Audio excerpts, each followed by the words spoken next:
Povo, continuando essa aula 12, vamos falar da guerra rapidamente, vai ser uma abordagem rápida e aí a gente termina falando sobre o que os Estados Unidos se tornou. Então, fazendo sempre esses blocos para você entendendo como o território americano foi constituído. A Guerra de Independência dos Estados Unidos é um processo em que você vai ter, de um lado, os patriotas americanos e você vai ter os casacas vermelhos, os Redcoats, lealistas também, ingleses e lealistas. Vamos lá. É engraçado comentar isso porque o filme O Patriota, tá aparecendo a imagem aí, ele mostra que nem todos os colonos, isso realmente aconteceu, se aliaram ao projeto de independência. Teve colono que ficou lá da Inglaterra.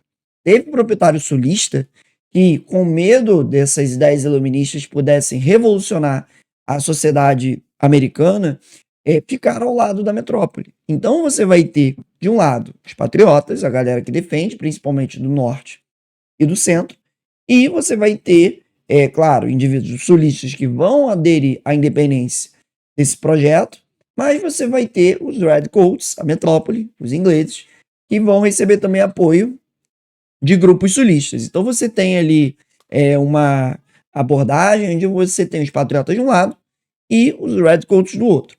De 75 até 77, eu tenho uma guerra em que os ingleses bateram muito. Os ingleses bateram muito e o filme Patriota mostra isso, onde você tem um processo de guerra em que os ingleses têm uma superioridade militar, os americanos têm dificuldade para se organizar, o George Washington tem várias derrotas, várias situações problemáticas, e a partir do ano de 1777, você já tinha 2 anos de guerra, com a Batalha de Saratoga, ou Batalha de Nova York, quando eu tenho uma vitória surpreendente dos americanos, uma vitória até uma reviravolta na batalha, né? Saratoga, os ingleses estavam ganhando, e os americanos conseguem reagir, conseguem ter uma vitória expressiva. A partir dessa vitória, num trabalho que já estava sendo feito pelo Benjamin Franklin, você vai ter o apoio da França, da Espanha, inclusive da Holanda.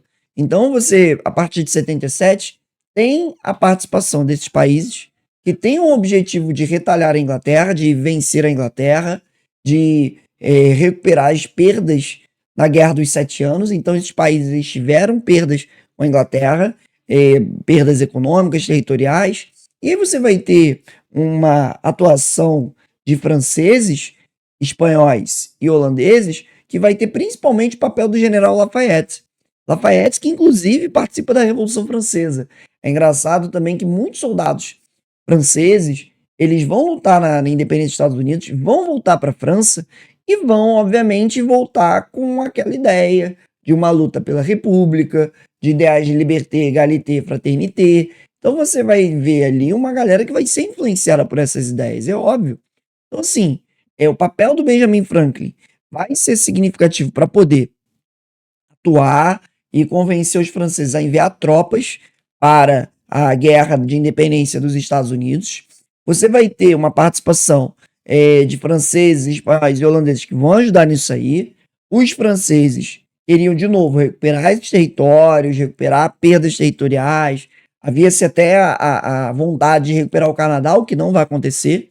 As forças americanas não vão conseguir retomar o Canadá. Teve até operações as quais foram fracassadas. E você vai ter uma guerra que vai se estender até 1781.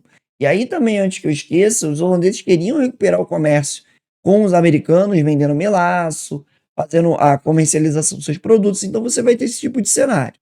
E aí, no dia 19 de outubro de 1781, você vai ter a famosa Batalha de Yorktown, quando o general Cornwallis vai ser derrotado de maneira definitiva. O filme Patriota, mais uma vez, mostra isso com muita qualidade. Está aparecendo o quadro da rendição das forças inglesas na Batalha de Yorktown. E aí a Inglaterra é derrotada.